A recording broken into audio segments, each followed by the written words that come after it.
સમાચારમાં આપ સૌનું હાર્દિક સ્વાગત છે। આવો જોઈએ આજના સમાચાર।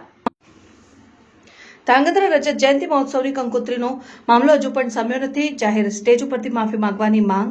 નાગા બાવાની વાવમાંથી પાણીમાંથી ઘી બનાવવાનું કરાયો હતો। કંકોત્રીમાં ઉલ્લેખ અખંડ રાષ્ટ્રીય હિન્દુ સેનાના ગુજરાત પ્રમુખ ભાવેશ દવે અને વિવેક સ્વામી વચ્ચેનો ઓડિયો થયો વાયરલ। ધાંગધ્રાની ભરબજારમાં માફી માંગતો અથવા તો 18 તારીખે જાહેર સ્ટેજ ઉપરથી લોકોની વચ્ચે માફી માંગવાની માંગ।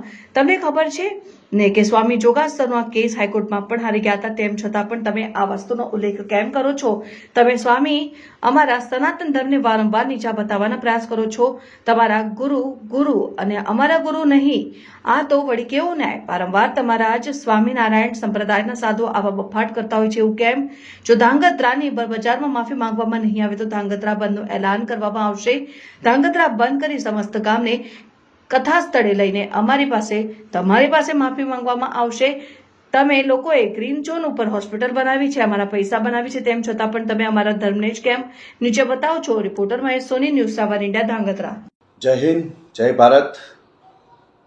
સનાતન ઉપર ધર્મ ઉપર વારંવાર આ સ્વામિનારાયણ મંદિરો જે હક જમાવવાની વાત કરતા હોય છે, તેનો એક મુદ્દો અત્યારે ધાંગધ્રાની અંદર 25 વર્ષ જ્યારે રજત જયંતિ મહોત્સવ 17 થી 21 જ્યારે ઉજવવાના છે, ત્યારે મેં વિવેક સ્વામીને આ પ્રશ્ન કરેલો।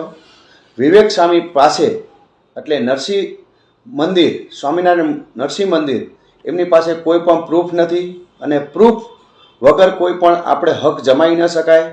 આ 4 જગ્યા જે એમની પત્રિકામાં આપેલી છે, એમાં જોગાસરનું તો એક આપણે મહત્ત્વ સમજીએ છીએ કે રાજા રજવાડાથી 500 વર્ષ જૂનું તળાવ બંધાયેલું છે, એના ઉપર એ જે તે સમયે કેસ હારી ગયેલા, છતાં પણ આજે ફરીથી એ વિવાદમાં એ મૂકેલું છે। એવી રીતની નાગા બાવાની વાવ છે, એના ઉપર પણ એમે એવી ટિપ્પણી કરેલી છે કે શક્ય જ ના બને, જેમાં કોઈ એમના પાસે પ્રૂફ નથી। એવી રીતના જ બીજું એક મંદિર લઈ બ્રહ્માનંદ સ્વામી અહીંયા આવ્યા હતા ચરણોમાં, રાજમહેલ મંદિર, રામ મંદિર જે આપણું આવેલું છે, એના પણ ઉપર 2-3 મહિના રોકાયેલા, એવા પણ કોઈ એમની પાસે પ્રૂફ નથી। આવા અનેક વિવાદિત 4 જગ્યાના એમે કરેલા છે। ત્યારે હું વિવેક સ્વામીને ચેલેન્જ આપું છું કે તમે મને 2-4 દિવસની અંદર મને પ્રૂફ આપો, નકર પછી 18 તારીખની અંદર અમે સ્વયંભૂ, જે આક્રોશ અત્યારે ધાંગધ્રાની અંદર છે, સ્વયંભૂ આપણે ધાંગધ્રા બંધ રહેશે અને 18 તારીખની અંદર ગામ વચ્ચે તમારે માફી માગવી પડશે અથવા વ્યાસપીઠ ઉપરથી તમારે માફી માગવી પડશે।